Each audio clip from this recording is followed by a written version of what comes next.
জেলা আওয়ামী লীগের সভাপতি অপু মিন্টুর এ কেমন মিল? জেলা আওয়ামী লীগের সভাপতি ও সাধারণ সম্পাদক অপু মিন্টুর এ কেমন মিল?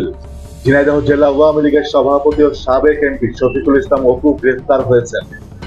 রাত 9:30টার দিকে ঢাকার ধানমন্ডি এলাকার নিজ বাসা থেকে মহানগর গোয়েন্দা পুলিশ তাকে গ্রেফতার করে। শফিকুল ইসলাম অপুর বিরুদ্ধে 3টি নাশকতার মামলা রয়েছে। দুপুর 12:30টার দিকে তাকে ঝিনাইদহ চিফ জুডিশিয়াল ম্যাজিস্ট্রেট আদালতে তোলা হয়।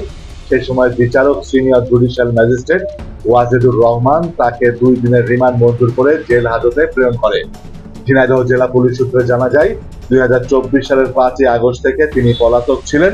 তার বিরুদ্ধে ঝিনাইদহ জেলা বিএনপির অফিস ভাঙচুর, অগ্নিসংযোগ, জেলা বিএনপির সভাপতির বাসভবনে অগ্নিসংযোগ সহ অন্তত 5টি মামলা রয়েছে।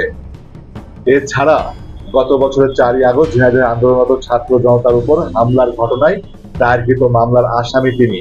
ওইসব মামলা গোয়েন্দা তথ্যের ভিত্তিতে সাবেক সাংসদ শফিকুল ইসলাম অপুকে গ্রেফতার করা হয়েছে। এর আগে গত বছরের 11ই জুন বিকেলে রাজধানীর একই এলাকা ধানমন্ডি থেকে আটক করা হয় ঝিনাইদহ জেলা আওয়ামী লীগের সাধারণ সম্পাদক সাইদুল করিম মিন্টুকে। কলকাতায় খুন হওয়া এমপি আনোয়ারুল আজিম আনার হত্যার ঘটনায় জড়িত সন্দেহে তাকে আটক করা হয়েছিল। রাত 9:30টায় ঝিনাইদহ জেলা আওয়ামী লীগের সভাপতি অপু গ্রেফতার হলেও মিন্টু ওই সময় আটক হন বিকেল 4টার দিকে।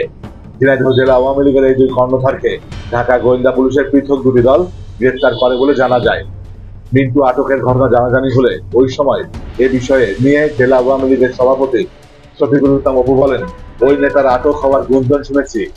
আমাদের জনপ্রিয় এমপি আনোয়ারুল আজিম আনারকে হত্যাকাণ্ডের সাথে যেই জড়িত থাকুক না কেন, আমরা তাদের দৃষ্টান্তমূলক শাস্তি চাই। অবশ্য তাদের দুজনকেই কোর্টে তোলার সময় হেলমেট পরা অবস্থায় দেখা যায়।